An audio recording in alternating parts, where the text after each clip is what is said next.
Hey there, amazing people. Ever felt that knot in your stomach? That tiny voice whispering doubts about whether the people around you really see you? Or maybe that secret hope, that burning desire to know what folks truly think when you're not looking? Yeah, me too. That's what makes us human, right? Before we dive into a story that'll tug at those very feelings, tell me in the comments below, where in the world are you watching from right now? It's always incredible to see how far these stories reach. And hey, if you're ready for a story that might just hit you right in the feels, give that like button a little tap. It lets me know you're here, and it means the world.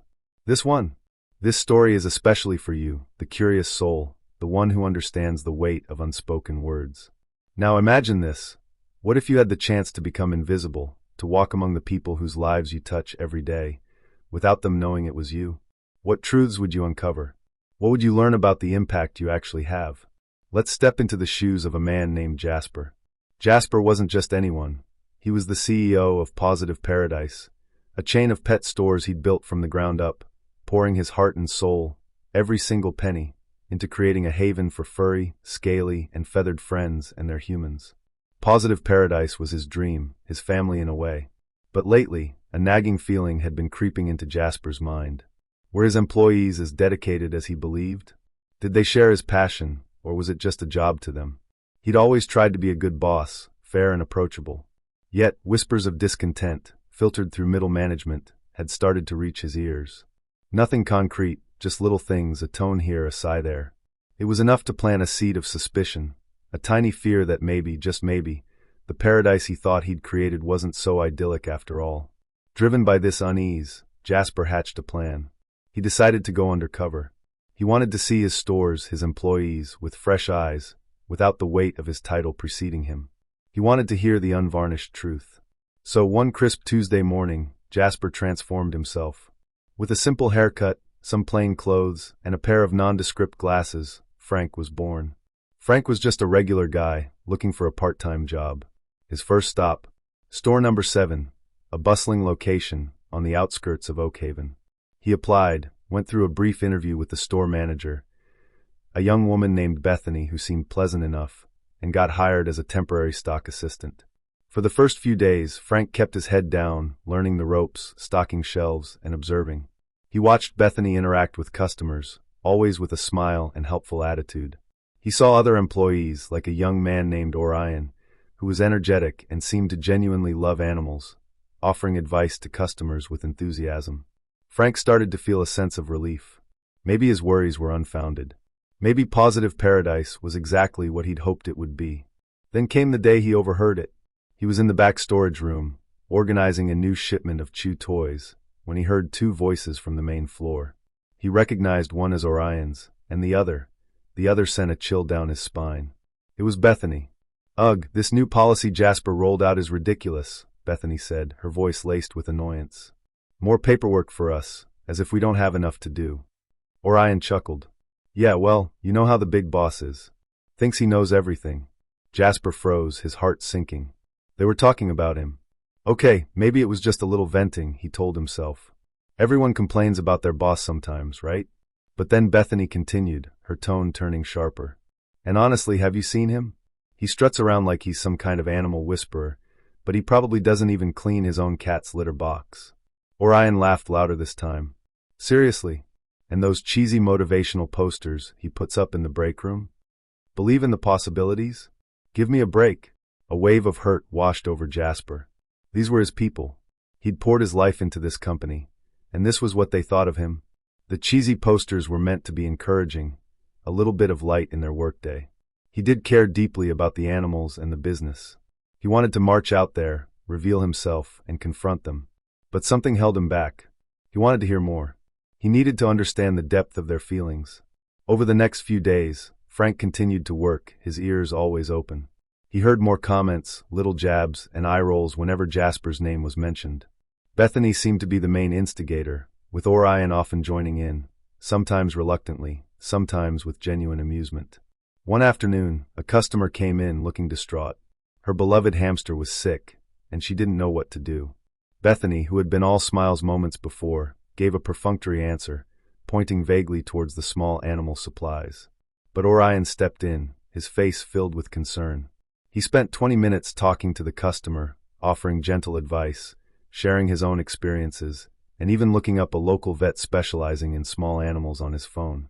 The customer left, visibly relieved and grateful. Later, Frank overheard Bethany scolding Orion in the back room. "You spend way too much time with these customers, Orion. We have shelves to stock." Orion's voice was quiet but firm. "But she was worried about her pet, Bethany. That's what we're here for, isn't it? To help people care for their animals." Bethany scoffed. Yeah, I know the company line.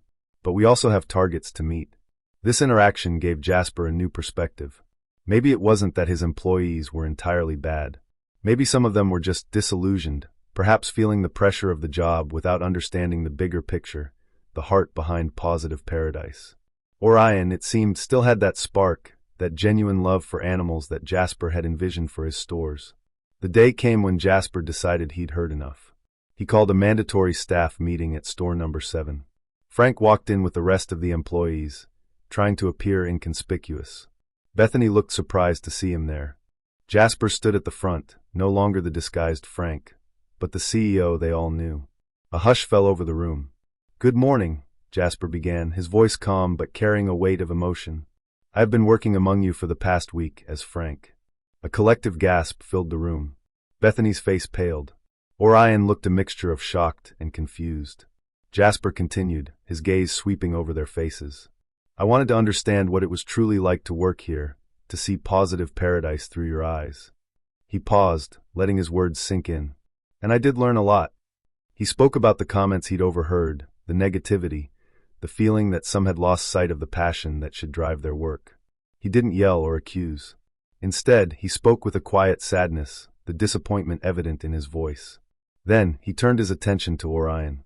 He praised his genuine care for the customers and the animals, highlighting the positive impact he had made. He spoke about the importance of empathy and connection in their line of work. Bethany stood silently, her head bowed. Jasper addressed her gently.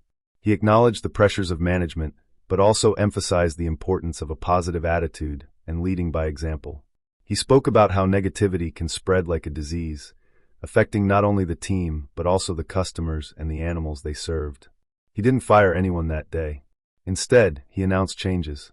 More training focused on animal welfare and customer service. More opportunities for employee feedback. A renewed emphasis on the why behind Positive Paradise, the love for animals and the joy of connecting them with caring owners. He ended with a heartfelt plea. "I built this company on a dream, a passion. I want all of you to feel that same passion. If you don't, then maybe this isn't the right place for you. But if you do, if you believe in creating a little paradise for pets and their people, then let's work together to make that a reality." As Jasper left the store that day, he felt a mix of emotions. There was still a sting of hurt from the harsh words he'd overheard. But there was also a glimmer of hope. He had seen the potential for good, the genuine care in people like Orion. And he believed that by being honest and vulnerable, he had perhaps planted a seed for change. The journey to understanding isn't always easy, and sometimes the truths we uncover can be painful. But it's through facing those truths with honesty and a willingness to learn that we can truly grow and build something meaningful. Remember, the people around you have their own perspectives, their own struggles. Try to see the world through their eyes sometimes. You might be surprised by what you discover. What do you think of Jasper's decision to go undercover? Have you ever experienced something similar, either as the observer or the one being observed?